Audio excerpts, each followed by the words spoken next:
లోక్సత్తా మీ సత్తా అంటూ 3 ఏళ్ల క్రితం ఒక కొత్త పొలిటికల్ పార్టీ ఆవిర్భవించింది.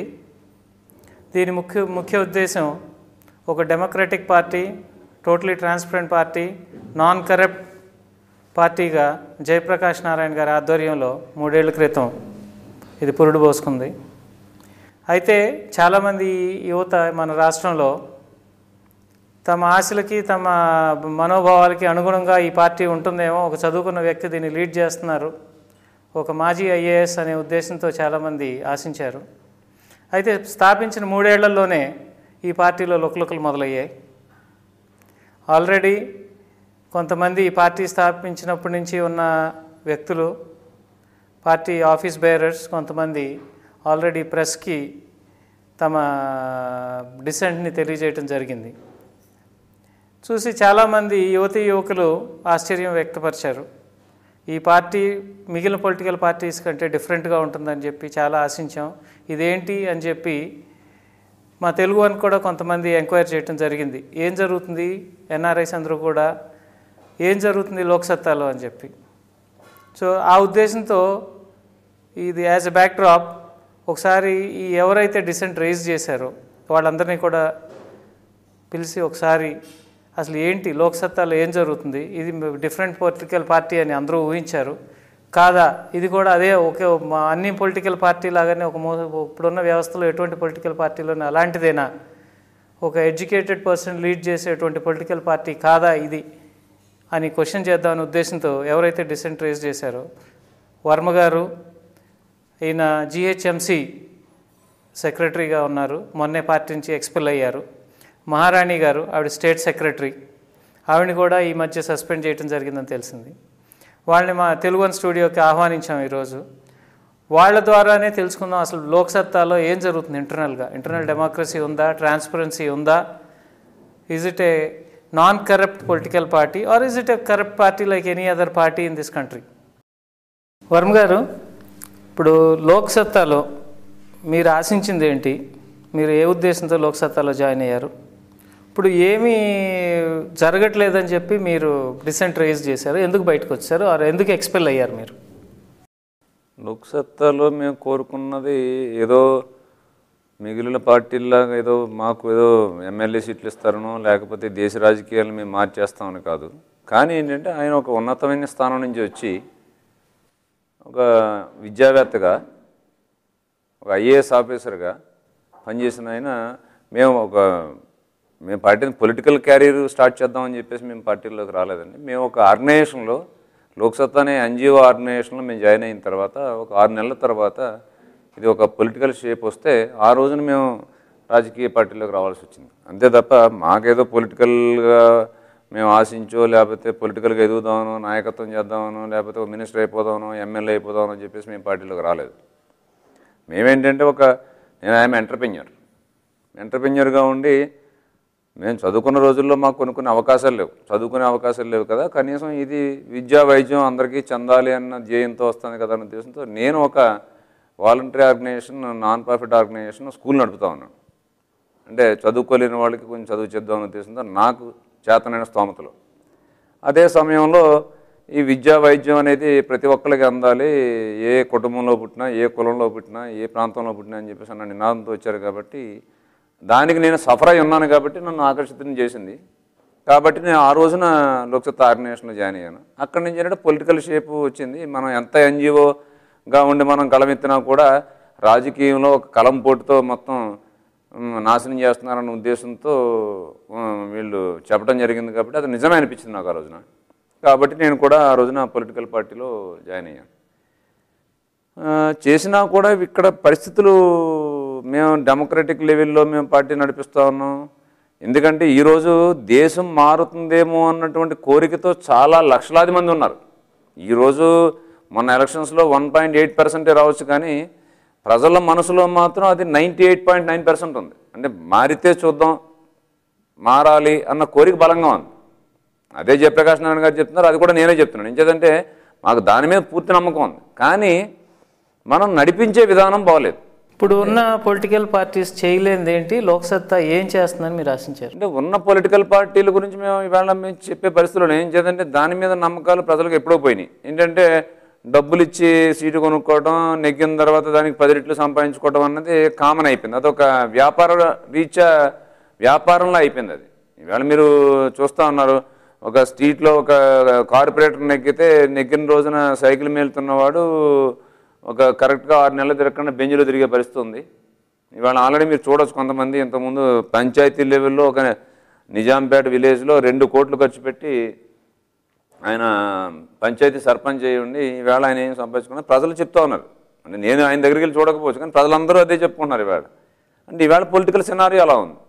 అంటే ఇవాళ బయట చూస్తే కూడా కొన్ని కోట్ల రూపాయలు లేనిది ఇవాళ రాజకీయంలోకి రాలేని పరిస్థితికి ఇవాళ ఇండియన్ రాజకీయాన్ని తీసుకొచ్చారు. అంటే ఒక పేదవాడైనటువంటి వాడు నిజంగా దేశానికి చేద్దామన్నా కూడా చేయలేని పరిస్థితికి రాజకీయం వాళ్ళు దిగజారిపోయింది. కానీ దాన్ని మనం విమర్శిస్తూ ఈ రాజకీయాలు కుళ్ళిపోయినాయి, దాన్ని మనం ప్రక్షాళన చేయాలి అనుకున్నటువంటి సమయంలో మన పార్టీని ఇక్కడ కూడా ఎంతోమంది దేశం మారితే చూద్దాం అనుకుని మనం పార్టీలో సేవ చేద్దాం, ఎవడి జేబులో డబ్బులు వాళ్ళు ఖర్చు పెట్టుకుని జిల్లాల్లో కానీ విలేజెస్లో కానీ ఈ ఎస్పెషల్లీ ఎన్ఆర్ఐస్లో కానీ, ఎందుకంటే దేశం మీద వాళ్ళు కూడా ప్రేమ ఉంది, వాళ్ళు దేశం విడిచిపెట్టి వెళ్ళిపోయారు. రేపొద్దున తల్లిదండ్రులు కానీ వాళ్ళు కానీ తిరిగి మళ్ళీ ఇండియాకి వస్తే ఇది బాగు చేసుకోవాల్సింది వాళ్ళది కూడా బాధ్యత ఉంది వేళ. అంటే ఇక్కడ సరిగా ఇది మొత్తం ప్లాట్ఫామ్ అంతా క్లీన్ చేస్తే వచ్చి ఇక్కడ ఎంజాయ్ చేద్దాం అనుకునే పరిస్థితి లేదు. ఇక్కడ క్లీన్ చేసేవాళ్ళు వాళ్ళు కూడా భాగస్వామ్యం కావాలి. మేము దానికి పూర్తిగా ఎక్కిపిస్తున్నాం. ఒక ప్రాంతం బాగుపడాలంటే ప్రజల భాగస్వామ్యం ఉంటే తప్ప ఈరోజు బాగుపడే పరిస్థితి లేదు. ఆ ఉద్దేశంలో మేము పార్టీలో ఎంతోమంది మేధావులు విద్యావంతులు వచ్చి పార్టీ నుంచి వెళ్ళిపోతూ ఉన్నారు. పార్టీకి ఉన్నటువంటి ఫౌండర్ మెంబర్స్ అందరూ కూడా పార్టీని విడిచి వెళ్ళిపోతున్నారంటే కారణం ఇక్కడ ఉన్నటువంటి అన్డెమోక్రటిక్ వేలో పార్టీని నడిపిస్తూ ఉన్నారు. ఆయన చేతనైన విధంగా ఇది నాది, మీరు ఉంటే ఉండండి, ప్రజలు చూస్తున్న లోక్సత్తా వేరు, ఉన్న లోక్సత్తా వేరు, ఇది డెమోక్రటిక్ లోక్సత్తా కాదు. ఎందుకంటే ప్రజలందరూ కూడా మీరు ఈ పార్టీని పోషించుకోండి, పార్టీ మీది మాది కాదు, మేము ప్లాట్ఫామ్ ఇచ్చాం, మీరు దేశాన్ని ఏలుకోండి అని చెప్పినటువంటి పార్టీలో ఇవాళ ఏం జరుగుతుందో ఒకసారి ఇవాళ పత్రికలో నేను మీ జేబు కొట్టేస్తే నా వెనకాల మైకులు పట్టుకుని నా చీల్చి చెండాడే పరిస్థితి ఉంటే ఇవాళ రాష్ట్ర ప్రజలను మోసం చేస్తూ దేశంలో ఈ మార్పు చూద్దాం అనుకునేటటువంటి ప్రజలందరినీ మోసం చేస్తూ నడుపుతున్నటువంటి ఈ పొలిటికల్ సినారియోని అందరూ క్వశ్చన్ చేయాల్సిన అవసరం ఉంది. మా బాధ్యతే కాదు, మేము ఇంటర్నల్గా మేము చేసిన రేస్కి మీరు కూడా అడగాలి. ఆయన అడగండి, రేపొద్దున ఎందుకు మీరు డెమోక్రటిక్ వేలో నడిపించలేకపోతున్నారని చెప్పేసి. ఇప్పుడు ఒక పాయింట్ అంటే ఇక్కడ ఈ పొలిటికల్ సిస్టంలో మీరు ఇది ఆశించి వచ్చి అది అంతగా మీరు వెళ్ళిపోతున్నారా, మీరు కానీ ఫౌండర్స్ ఆఫ్ లోక్సత్తా, లేక ఈ లోక్సత్తా వ్యవస్థలో ఏదో డిఫెక్ట్ ఉండి వెళ్ళిపోతున్నారు? లోక్సత్తా వ్యవస్థలో డిఫెక్ట్ ఉందని చెప్పేసి మేము వెళ్ళిపోతున్నాం. వెళ్ళిపోలేదు, ఏం డిఫెక్ట్? మమ్మల్ని నెట్టబడ్డారు. ఏం డిఫెక్ట్? మేము చేసింది ఏంటంటే ఇక్కడ లోకల్ ఇంటర్నల్గా డెమోక్రసీ మీరు పాటించట్లేదు, కానీ దీన్ని డెమోక్రటిక్ వేలో మీరు నడిపించాల్సినటువంటి అవసరం ఎంతైనా ఉంది. ఈ పార్టీని స్థాపించింది ఒక బయటకు రూపిచ్చింది మీరు కాబట్టి ఇది 3009 వరకు మీరే వ్యవస్థాపక అధ్యక్షులుగా ఉండండి, మాకేం అభ్యంతరం లేదు, కానీ ఇది డెమోక్రటిక్ వేలో నడవాలి, అందుకోసం కానీ మేము కట్టుబడున్నాం అని మీరు పార్టీ వేదిక మీద ఎలుగెత్తి మాట్లాడారా? అది చెప్పినందుకే నన్ను పార్టీ నుంచి బయటకు పంపించారు.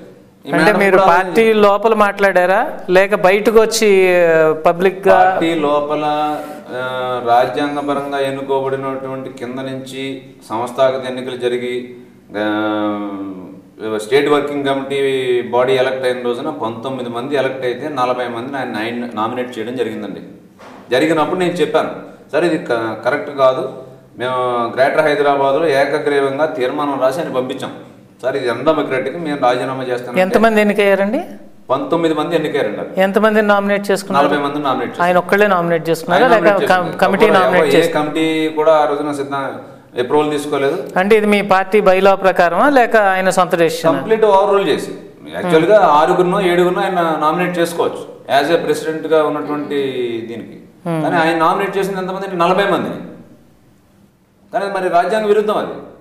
రాజ్యాంగం మనం రాసుకున్న రాజ్యాంగాన్ని మరి మీరు ఒక్కళ్ళే క్వశ్చన్ చేశారా? పార్టీలో ఉన్న మిగిలిన కమిటీ సభ్యులు కూడా క్వశ్చన్ చేశారు? అదే వర్కింగ్ కమిటీలో ఆ రోజున బోడేపూడి సత్యనారాయణ గారు, ఆయన కూడా వ్యవస్థాపక మెంబరు. బోడేపూడి సత్యనారాయణ గారు ఆయన కమ్యూనిస్ట్ భావాలను చూసిన ఆయన, డిబివిఎస్ వరం గారు ఇలాంటి వాళ్ళు గరిమెల నారాయణ గారు, ఇలాంటి వాళ్ళు సిద్ధాంతకర్తలు చాలామంది ఉన్నారు పార్టీకి. వాళ్ళందరూ కూడా గళమెత్తి ఆ రోజున ఆయన ముందు చెబితే మైక్ లాక్కును బయటకు పంపించారు అవమానించి. అంటే అలా మైక్ లాక్కును అవమానించి బయటకు వెళ్ళిపోవడం కరెక్ట్ అంటారా? ఆయన సిద్ధాంతాలు కరెక్ట్గా నడవట్లేదని చెప్పేసి చెప్పడం కరెక్ట్ అంటారా? మేము చెప్పాం, ఎందుకు మాకు ప్రజల మీద అభిమానం ఉంది మాకు, వాళ్ళు ఎప్పటికైనా దీన్ని మార్చుకుంటారని. మరి వాళ్ళందరూ ఎక్కడ మీడియాకి కానీ పబ్లిక్గా కానీ వచ్చి ఇలా జరుగుతుంది పార్టీలో అన్డెమోక్రాటిక్గా ఉంది అని ఎందుకని బయటకు వచ్చి చెప్పలేదు? బయటికి ఇప్పుడు ఒక్కొక్కరు చెప్పగలుగుతారని ఒక్కొక్కరు చెప్పలేరు. ఈవేళ కాంగ్రెస్ పార్టీలో కానీ, తెలుగుదేశం పార్టీలో కానీ, ప్రజారాజ్యంలో కానీ ప్రతి పార్టీలోనూ కూడా వాళ్ళ అభిమతం వాళ్ళు చెప్పుకునే అర్హత లేదా? ప్రతి పార్టీలో కూడా నాకు ఇది అన్యాయం జరుగుతుంది, పార్టీ ఇలా నడుస్తుందని చెప్పే ఇది లేదా? ఎవరికి స్వాతంత్రం లేదా? వాక్ స్వాతంత్రం లేదా? మానవ హక్కులు లేవా? డెమోక్రాటిక్ పార్టీలో నేను నడుపుతాను సామూహికంగా తీసుకున్న నిర్ణయానికి అందరూ కట్టుబడి ఉండాల్సిన అవసరం ఉంది. అక్కడ 50 మంది కలిపి ఒక తీర్మానం చేసుకున్నప్పుడు దానికి అందరూ కట్టుబడి ఉండాలి.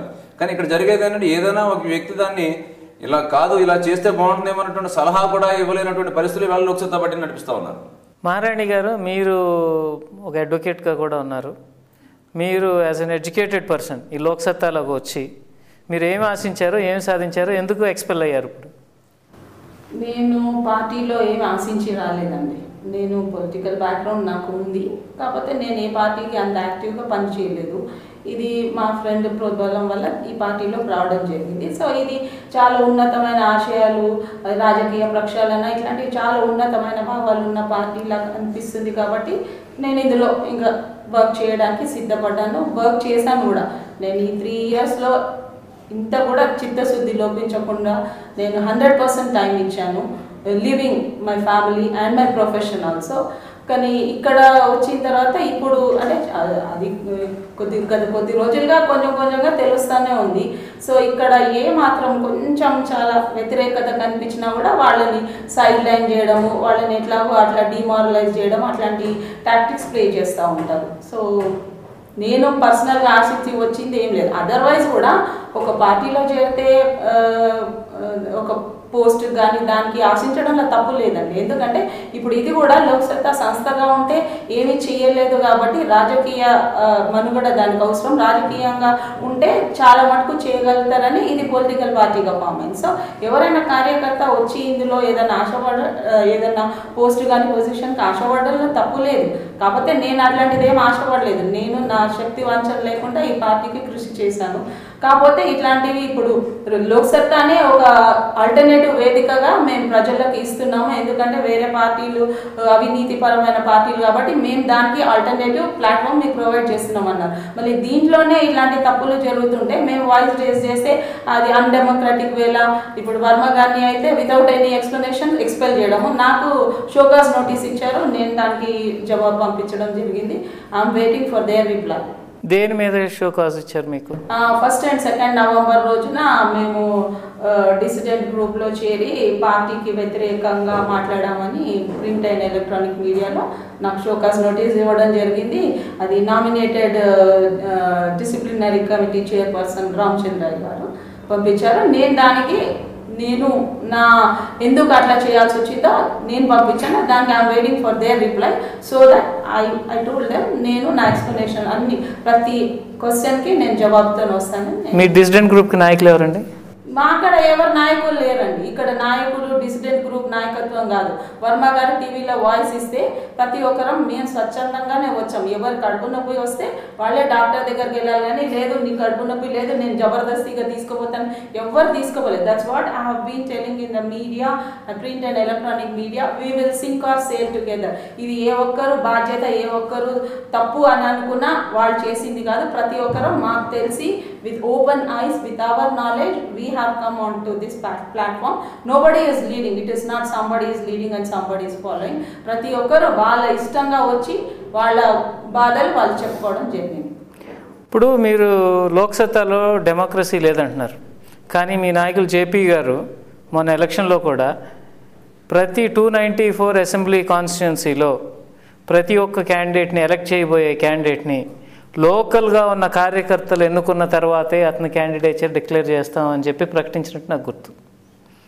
అంత ఓపెన్ డెమోక్రసీ ఏ పార్టీలో నాకు తెలిసి అయితే ఉండకపోవచ్చు.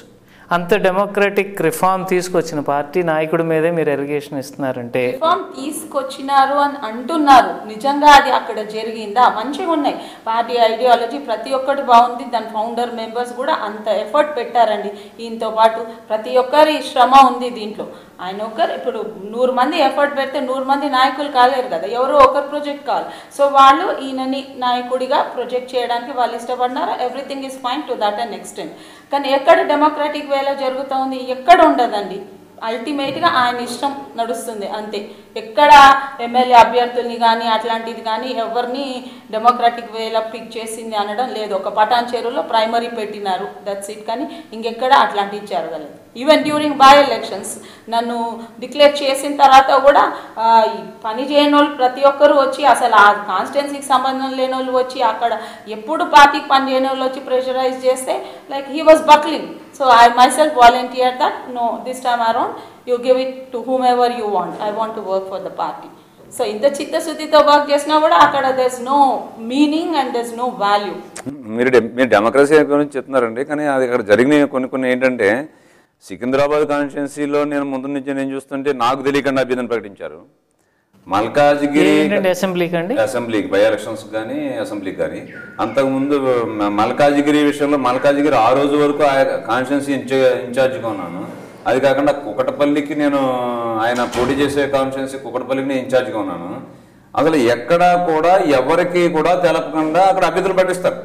గ్రేటర్ హైదరాబాద్ ఎలక్షన్స్ అవుతా ఉన్నాయి. ఈ రోజున నేను సెక్రటరీగా ఉన్నాను, కానీ కనీసం ఏ అభ్యర్థి ఎక్కడికి పోటీ చేస్తున్నాడు కూడా తెలియదు మాకు.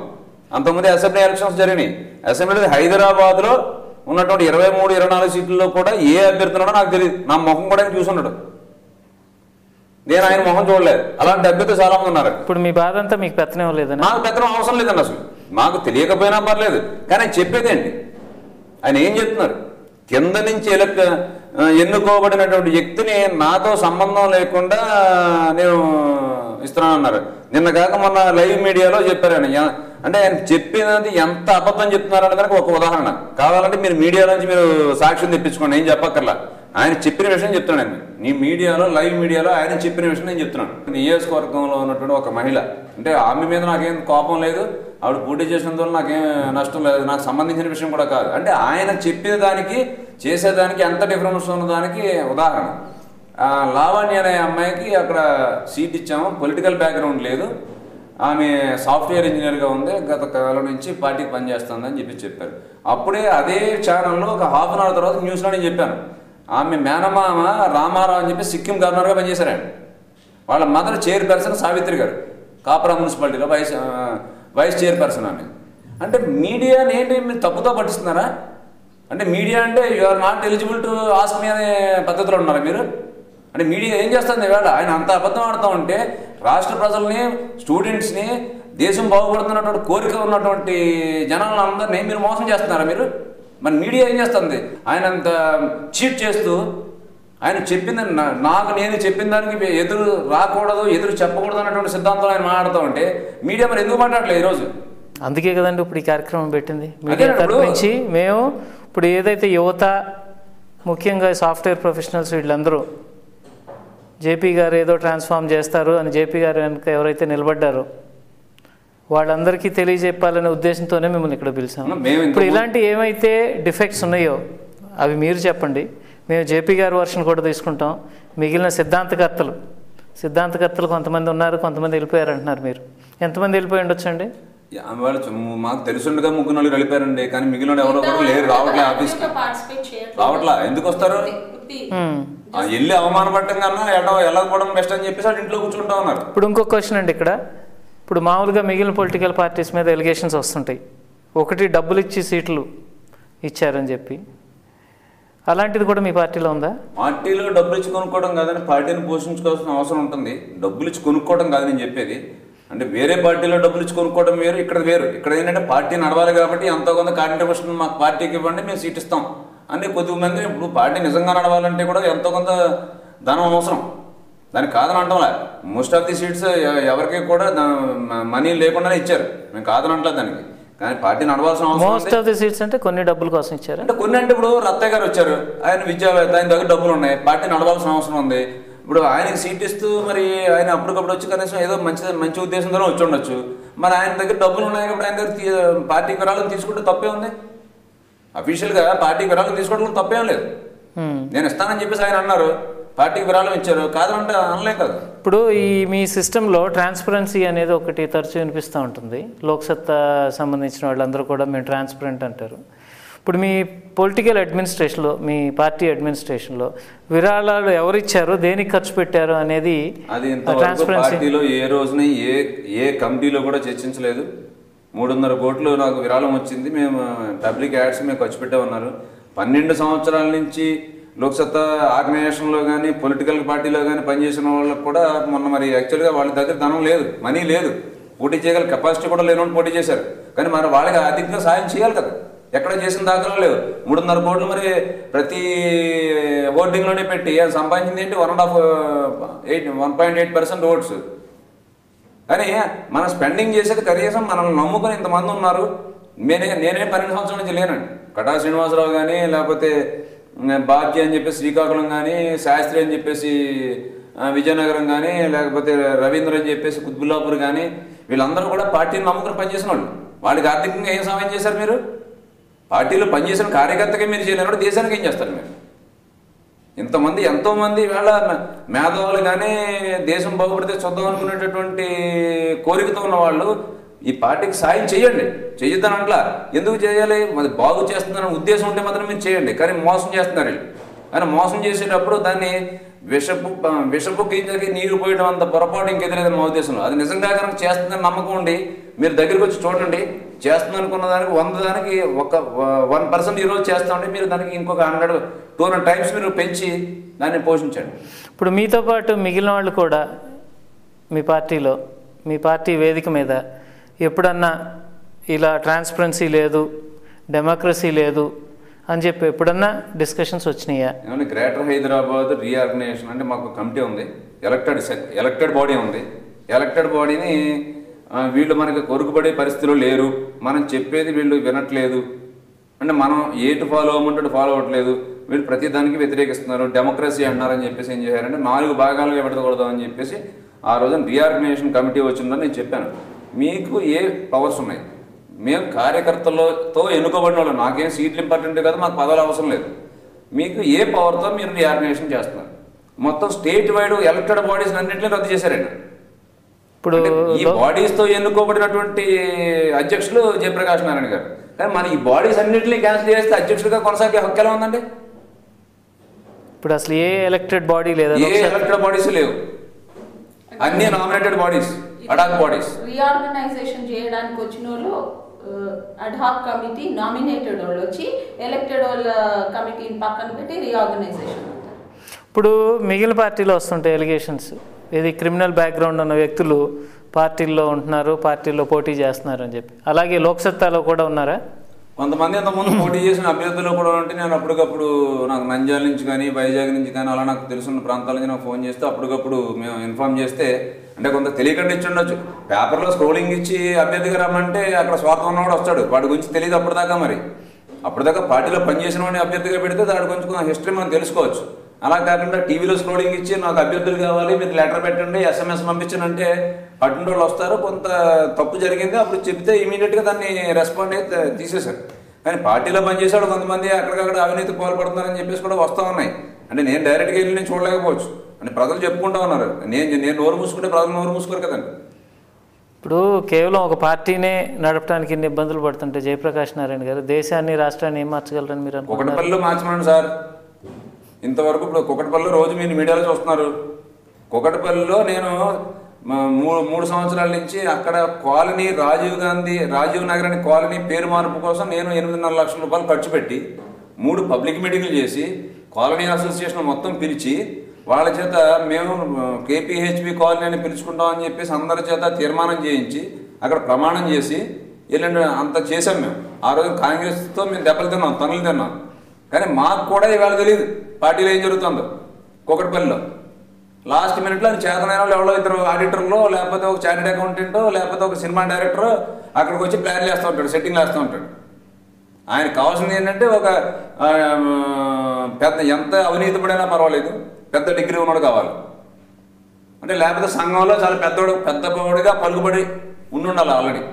అంతే తప్ప ఇవాళ రాష్ట్ర వర్కింగ్ బాడీలో ఉన్నటువంటి మెజారిటీ ఆఫ్ ది పీపుల్కి కనీసం పోలింగ్ బూత్ స్థాయిలో పార్టీని నడిపించలేనటువంటి వ్యక్తులు ఉన్నారు ఇవాళ పార్టీలో.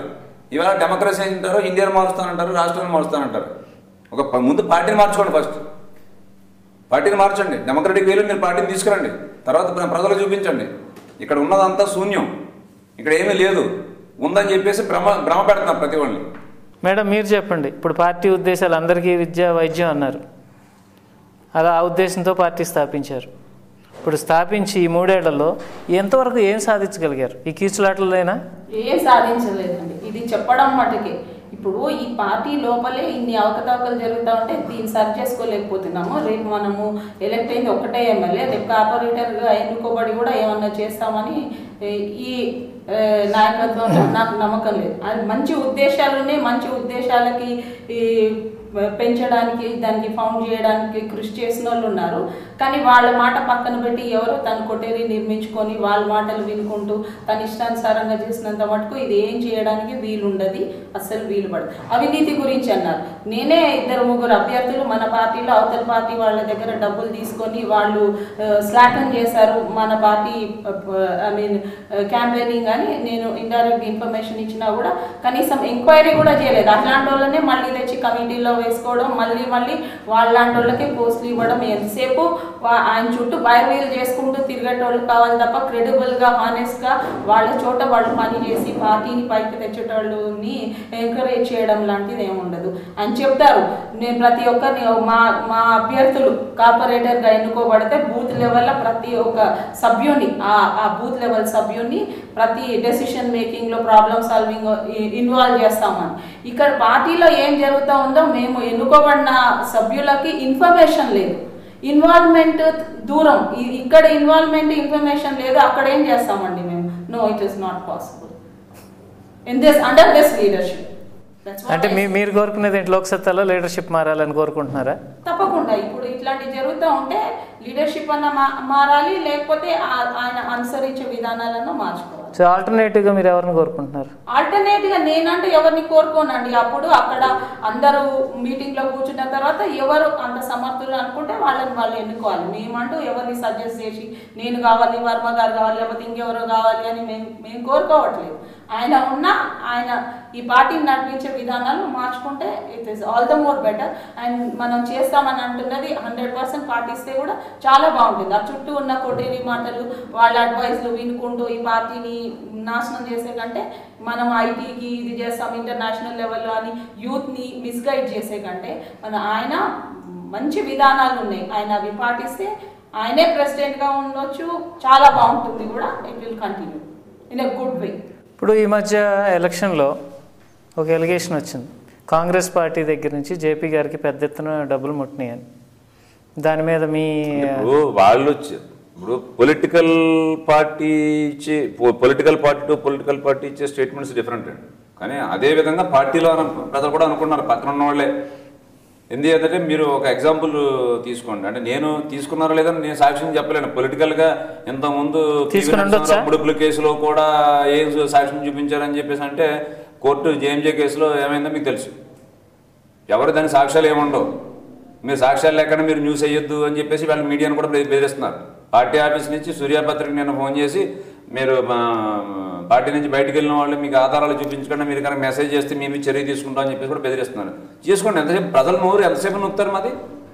ఇప్పుడు ఒకటండి, మరి ఇప్పుడు ఇంతకుముందు వారసత్వ రాజకీయాలకు వ్యతిరేకం. ఇంతకుముందు కుకటపల్లి ఖైరతాబాద్ నియోజకవర్గంలో పి జనార్దన్ రెడ్డి గారి కొడుకు విష్ణునుడికి నిలబడినప్పుడు వారసత్వ రాజకీయానికి వ్యతిరేకం కాబట్టి నేను పోటీ పెడుతున్నాను.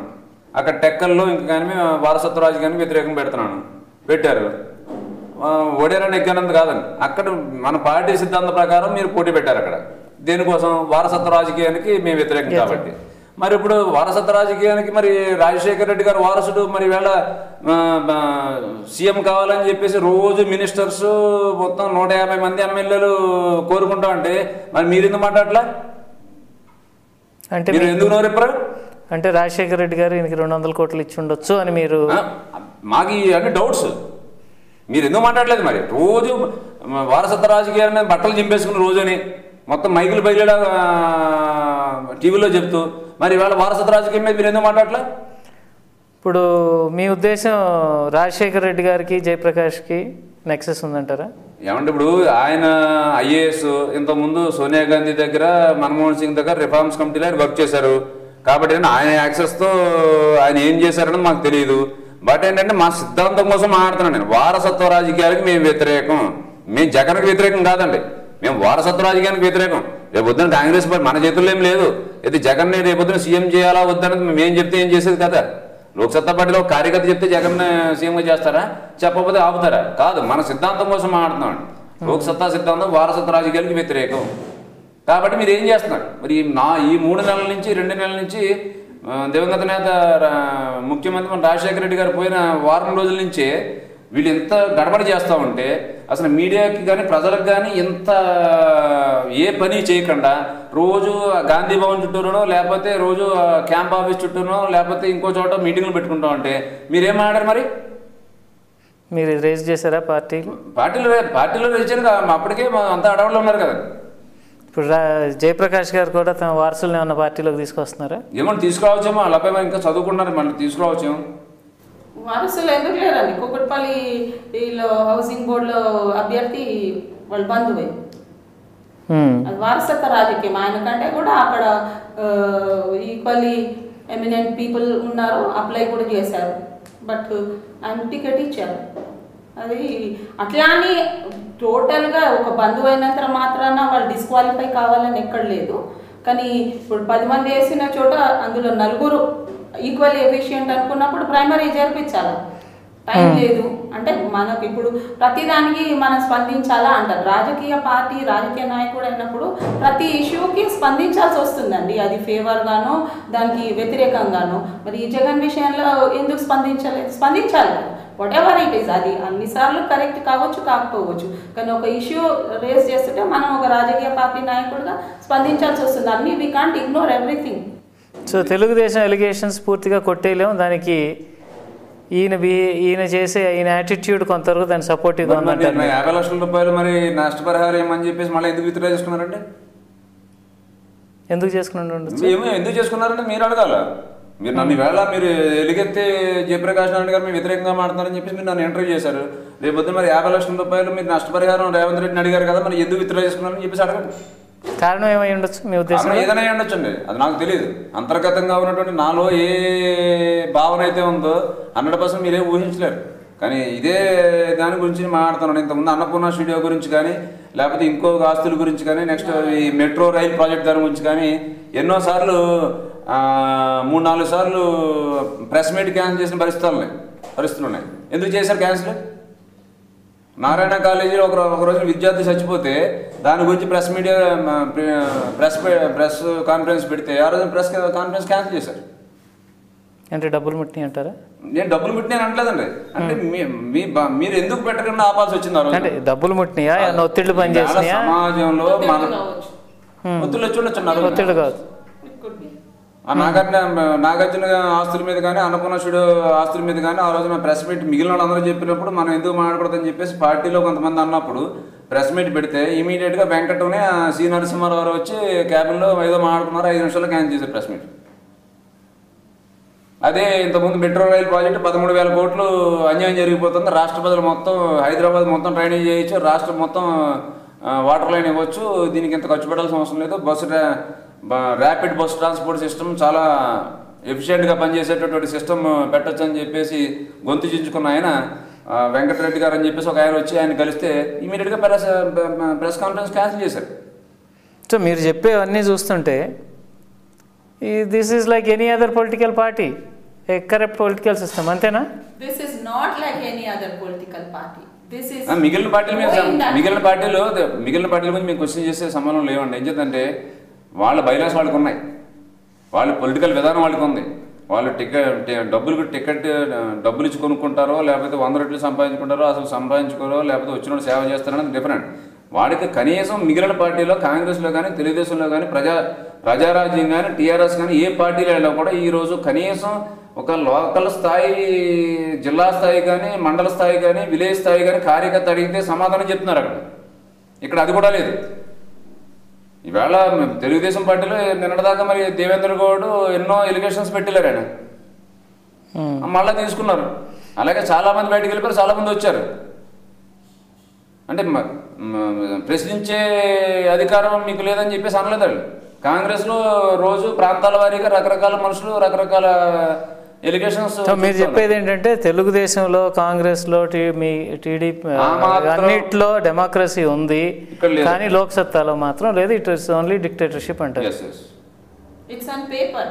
సో మీరు ఇది ఎలక్షన్ కమిషన్కి as per the constitution of the party నేను ఆల్రెడీ ఇది ఇక్కడ ప్యూర్లీ అన్డెమోక్రటిక్ గా పార్టీ నడుస్తుంది కాబట్టి పార్టీ ఎంబ్లమ్ని రద్దు చేయాలని చెప్పేసి నేను already state election commission AVS Reddy గారికి రిప్రజెంటేషన్ ఇవ్వడం జరిగింది. ఇప్పుడు పార్టీని రద్దు చేయమని కోరుతున్నారు, మరి పార్టీని రద్దు చేసి ఏం చేయాలని చెప్పి అంతకుముందు వాచ్ డాగ్ ఆర్గనైజేషన్ లాగా లోక్సత్తా స్టార్ట్ అయింది. ఇప్పుడు ఇన్ని పొలిటికల్ పార్టీలు కరెక్ట్ అయిపోయిన తర్వాత మళ్ళీ మాకు తల మీద ఇంత భారం అవసరం లేదని మాకు ఇంకో కొత్త పొలిటికల్ పార్టీ అవసరం లేదు. మాకు ఇప్పుడు ఉన్నటువంటి కరెక్ట్ చేయడానికి ఉన్నటువంటి పొలిటికల్ పార్టీలు చాలు, మాకు మళ్ళీ ఇదో పెద్ద బడ్డెను. ఎందుకంటే నాలాంటి వాళ్ళు అంటే మేము బయటకు వెళ్ళిపోయినా శాశ్వతంగా మమ్మల్ని తొలగించినా మమ్మల్ని ఏం చేసుకోమన్నా రేపటి నుంచి మా కార్యక్రమం మేము చేసుకుంటాం. ఇదే భావన బయట కొంతమంది సమాజ శ్రేయస్సు కోసం పనిచేసేటువంటి అనలిస్టుల దగ్గర మేము చెప్పాం.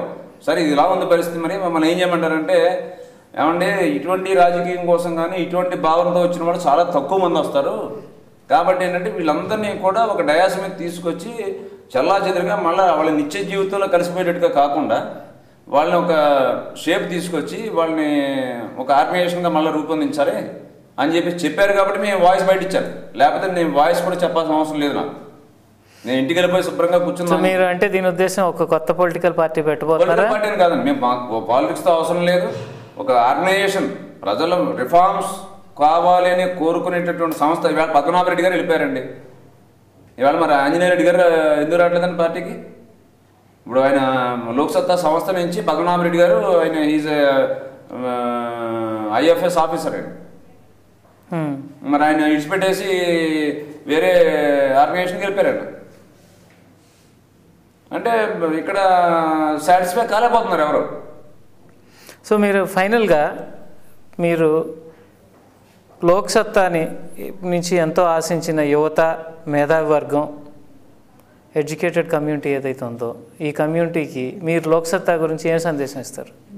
లోక్సత్తా అనేది ఏంటంటే ఆయన చేతిలో ఉండగా అది బయటపడటం మాత్రం చాలా కష్టం అండి. ఎందుకంటే పోయిన వాళ్ళందరూ చాలామంది ఒక 10ల సంఖ్యలో మేధావులు ఉన్నారు రాష్ట్ర వ్యాప్తంగా.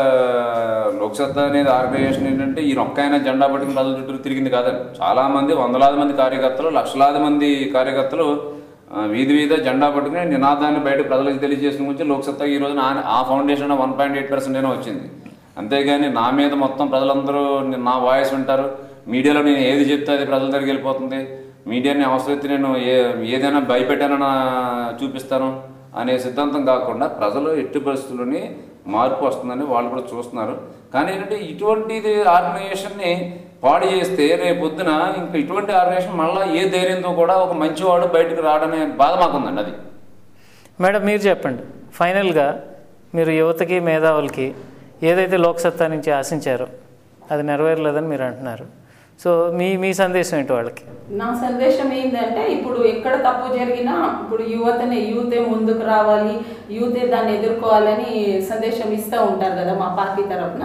సో ఇది వాళ్ళ మీద కూడా ఈక్వల్ బాధ్యత. వాళ్ళు దీన్ని ఎంత అయితే భుజాలు వేసుకొని మోస్తున్నారో ఇది మంచి పార్టీ అని, దీంట్లో తప్పులు అవకతవకలు జరుగుతూ ఉంటే వాళ్ళు కూడా ముందుకు వచ్చి ప్రశ్నించాలి. ప్రతి ఒక్కరు ఈ పార్టీని వదలడం, ఈ పార్టీ ఐడియాలజీ చాలా బాగుంది, పార్టీని వదిలేయడము దాన్ని ఏదో మనకు పట్టనట్టు ఊరుకోవడం కాదు, వాళ్ళ బాధ్యతగా తీసుకొని ప్రశ్నించండి. Come on to the platform and question and try to change the party, try to change it, try to take it in the right direction. Try to change the leader, try to change the party.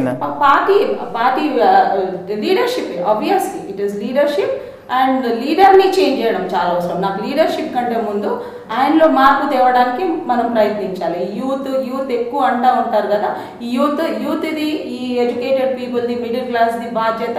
వాళ్ళు ఈ బాధ్యతని భుజాన వేసుకొని ఈ పార్టీని పక్కదోవన పోకోకుండా ఈ పార్టీని సరి అయిన మార్గంలో నడిపించుకునే బాధ్యత వాళ్ళది.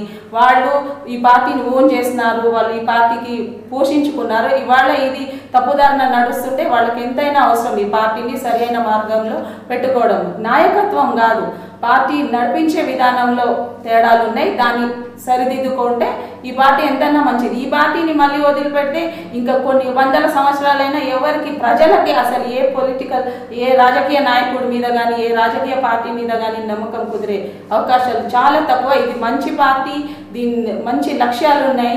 కాకపోతే నాయకత్వం దీన్ని కొంచెం పక్కదో తీసుకెళ్తున్నది. ఆ నాయకత్వాన్ని, ఆ నాయకుల్ని సరైన మార్గంలో నడిపించుకునే బాధ్యత యూత్కి, ఎడ్యుకేటెడ్ యూత్కి, మిడిల్ క్లాస్కి అందరికీ ఉంది. వాళ్ళ ఈ బాధ్యతను భుజాన మోసుకొని దీన్ని సరైన మార్గంలో నడిపించుకోవాలని నేను మనవి చేస్తున్నాను. ఇప్పుడు మన దగ్గరికి మనం ఈ రోజున వర్మ గారి వర్షను, మహారాణి గారి వర్షను రెండు విన్నాం. లోక్సత్తాలో జరిగే లోకలు లేదంటే అక్కడ ఉన్న ఆధిపత్య పోరు అవ్వచ్చు, లేదా అన్డెమోక్రాటిక్ వే ఆఫ్ ఫంక్షనింగ్ అవ్వచ్చు. ఒక వర్షన్ అయితే మనం విన్నాం వర్మ గారిది, మహారాణి గారిది. అలాగే జయప్రకాష్ నారాయణ గారిది, మిగిలిన సిద్ధాంతకర్తలది, ఫౌండర్స్ కొంతమంది వెళ్ళిపోయారంటున్నారు పార్టీ నుంచి. వాళ్ళతో కూడా మా తెలుగు వన్ టీం ఇంటరాక్ట్ అయ్యి వాళ్ళ ఉద్దేశాలు కూడా తీసుకుని మీ ముందు ఉంచుతాం. నమస్కారం.